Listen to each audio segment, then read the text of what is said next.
Someday my love will come and we will meet someday, I know.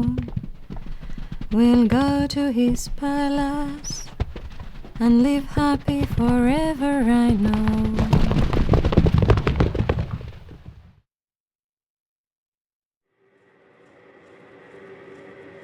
EU-komission asetuksen numero 85 mukaan niiden on kaikissa luokissa oltava eheitä ja terveitä, lähes vailla tuholaisten aiheuttamia vioittumia, vailla epätavanomaista pintakosteutta, vailla vierasta hajua tai makua, huolellisesti poimittuja.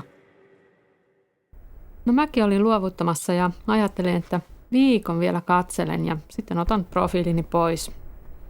Tuntui vähän siltä, että ei treffeistä löydy aikuista ihmistä, jolla tuo suuri valikoima ei olisi noussut päähän. No sitten mä löysin tosi mielenkiintoisen profiilin ja pistin viestinkin. Mä halusin lähinnä katsoa, että miten se vastaa. No nyt on sitten yhdessä poistettu profiilit ja me ollaan tosi tyytyväisiä siihen, mitä me löydettiin. Suhteemme eteni siten, että annoimme toisillemme Messenger-osoitteemme. Kiirehdin arkisin töistä kotiin nopeasti, että pääsen kirjoittamaan ja sitä kautta näyttämään, että olen häneen sitoutunut. Mutta hän alkoi kuitenkin olla aika usein offline. Asensin toisen viestiohjelman, joka kertoo, että onko hän oikeasti offline-tilassa ja katseleeko hän minun katseluikkunaani. Selvisi, että hän vaan torjuu minut jostain kumman syystä, kun on olevinaan muka kaupassa. Perkele akka.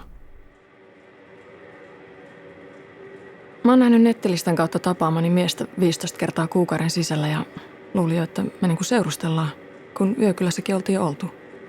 Nyt tää mies kuitenkin kertoo, että se tapailee myös muita listan kautta, kun ei oikein osaa päättää, kenen kanssa haluaisi. Mä oon tuulannut siihen paljon tunteita.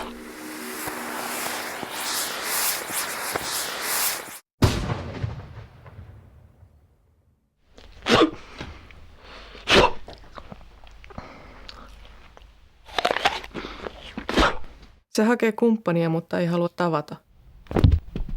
Kun pyysin valokuvaa, kone meni rikki juuri kun hän oli lähettämässä sitä. Tapaamiset peruuntuvat aina viime hetkellä, koska miehelle tulee yhtäkkiä kummallisia sairauksia. Silti se on niin rakastunut, että on puhunut avioitumisesta. On luvannut ostaa talonkin.